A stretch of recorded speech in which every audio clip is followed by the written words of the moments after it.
For this video, I'm not going to go over not one, but two locomotives. These two locomotives are Broadway Limited's Presidential Express locomotives. They are a fantasy scheme of their 462 Heavy Pacifics back in 2019, and in my opinion are one of their best ones. Here I have both the John F. Kennedy and the Ronald Reagan.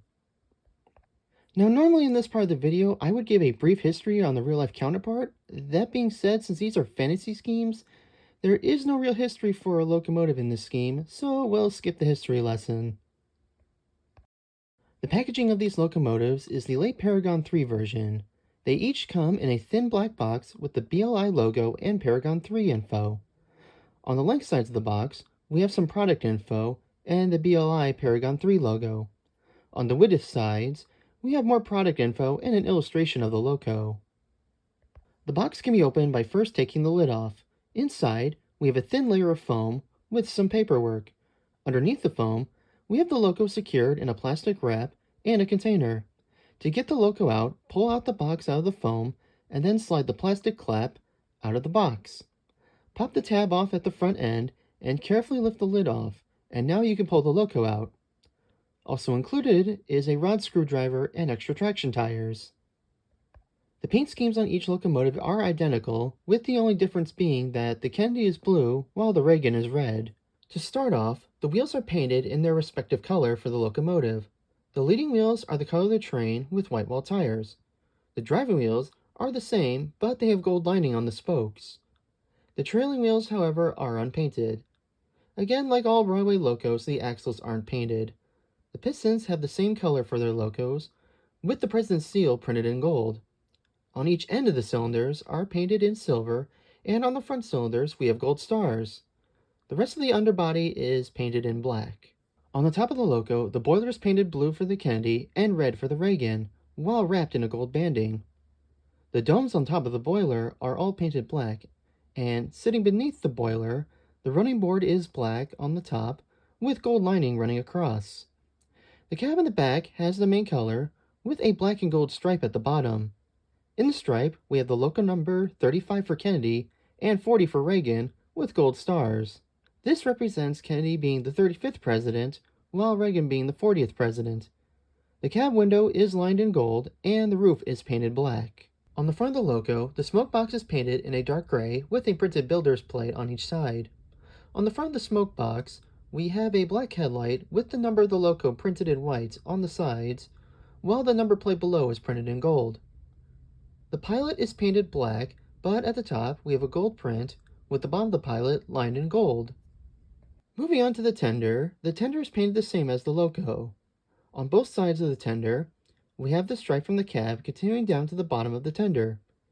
Connecting the top and bottom of the stripe, we have a portrait of Kennedy on the Kennedy and Reagan on the Reagan, surrounded by a gold and black lining.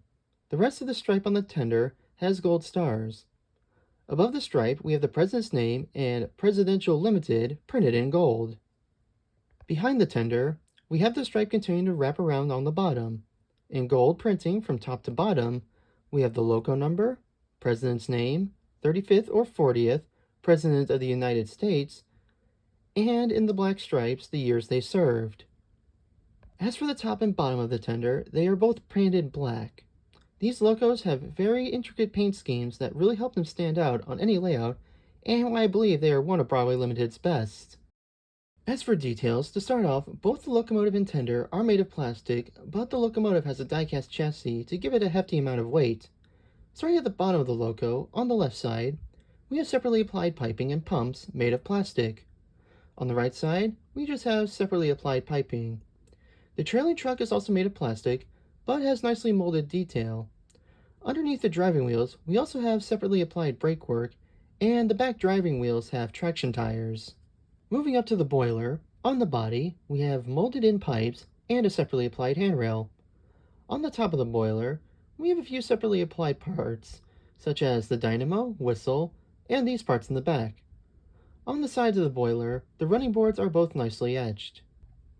The front of the loco, at the top, we have a separately applied bell that can swing, and we also have the headlight with a number board. On the smoke box door, we have a handrail and two marker lights, though they are molded in one color. On the pilot, we have some separately applied brake pipes and a movable drawbar. There is also an operable front coupler. And finally, in the back of the loco, we have the cab. Inside the cab, we have two factory-installed crew members. The back head is molded in black, but has a nice amount of detail. Behind the cab, we have two separately applied handrails, and on the top of the roof, we have two movable cab vents and rivet detail. The tender, on the other hand, does not feature much detailing. At the bottom, the trucks are made of plastic, but have nicely molded detail. Also at the bottom, we have some separately applied brake work.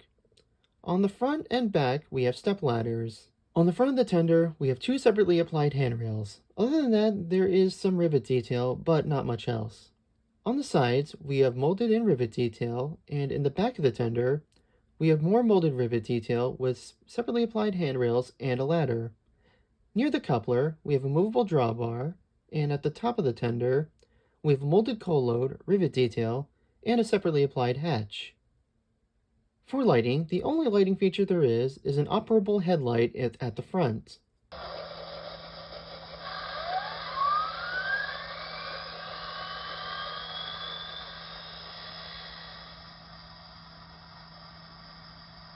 The locomotives also feature two bells and three whistles to choose from.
Unique to these locos is that they can play Stars and Stripes Forever and Hail to the Chief.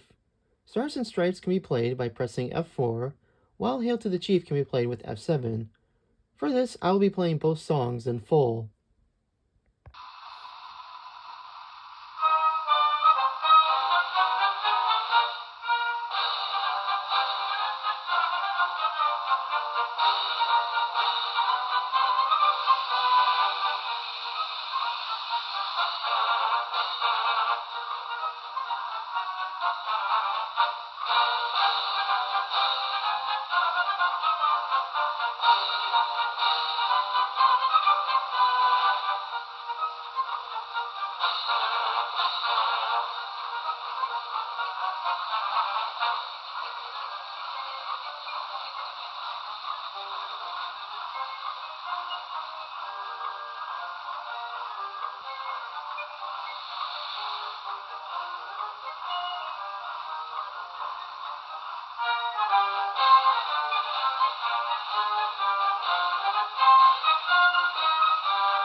Since these are both fantasy scheme locos, they do not have any equipment that matches them. I do, however, here have a set of BLI's P70 coaches for these locomotives to use for this running session.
And that was the the Presidential Limited locomotives. While these are some of Broadway's lesser detailed locos, they are still, in my opinion, fantastic looking models. I really do hope they continue this line of fantasy schemes for future Pacifics. Thank you for watching, and see you in the next one.